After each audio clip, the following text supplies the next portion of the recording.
1965 India और पाकिस्तान के बीच एक ऐसी जंग जिसने दोनों देशों को हिला दिया।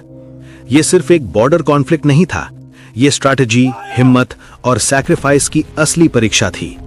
सब कुछ शुरू हुआ कश्मीर से। पाकिस्तान ने ऑपरेशन जिब्राल्टर के नाम से अपने सोल्जर्स को चुपके से कश्मीर में भेजा। उनका प्लान था कि वहां के लोकल लोगों को भड़काकर एक आंदोलन खड़ा किया जाए ताकि कश्मीर पर कंट्रोल हासिल किया जा सके। लेकिन ग्राउंड रियलिटी कुछ और ही थी। इंडियन आर्मी ने जल्द ही इस इन्फिल्ट्रेशन को पकड़ लिया और यहां से सिचुएशन धीरे धीरे सीरियस होने लगी। बॉर्डर पर छोटी छोटी झड़पें शुरू हुईं, फिर फायरिंग और धीरे धीरे ये एक फुल स्केल वॉर में बदल गई। सितंबर 1965।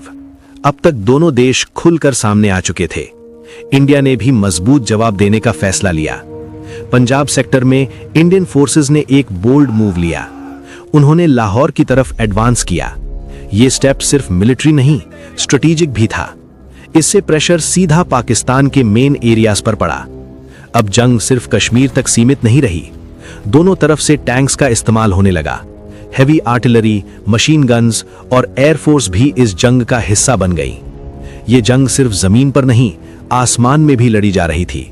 डॉग फाइट्स, फाइटर जेट्स और एरियल मिशंस ने इस वॉर को और इंटेंस बना दिया।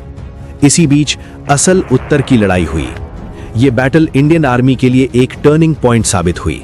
यहां इंडियन सोल्जर्स ने पाकिस्तानी टैंक्स को रोक दिया। मिट्टी, पानी और स्ट्रैटेजी का यूज करके एनिमी टैंक्स को फंसाया गया और एक के बाद एक उन्हें न्यूट्रलाइज किया गया। ये जीत सिर्फ एक बैटल की नहीं थी, ये मोराल बूस्ट थी। इसी तरह सियालकोट सेक्टर में भी हेवी फाइटिंग हुई। ये जगह टैंक्स के लिए नोन थी और यहां दोनों तरफ से फुल पावर के साथ लड़ाई लड़ी गई। हर दिन नए अटैक्स, नए चैलेंजेस और नए रिस्क सामने आ रहे थे। लेकिन सोल्जर्स की हिम्मत कभी कम नहीं हुई। चाहे दिन हो या रात, गर्मी हो या थकान, हर सोल्जर अपनी जगह पर खड़ा रहा।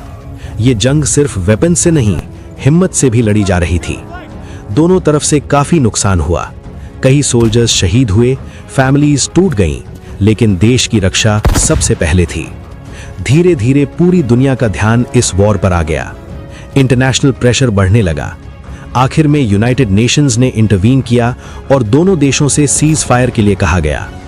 अंत में एक सीज फायर अनाउंस हुआ और इसके साथ ही 1965 की जंग ऑफिशियली खत्म हो गई। लेकिन यह कहानी यहीं खत्म नहीं होती।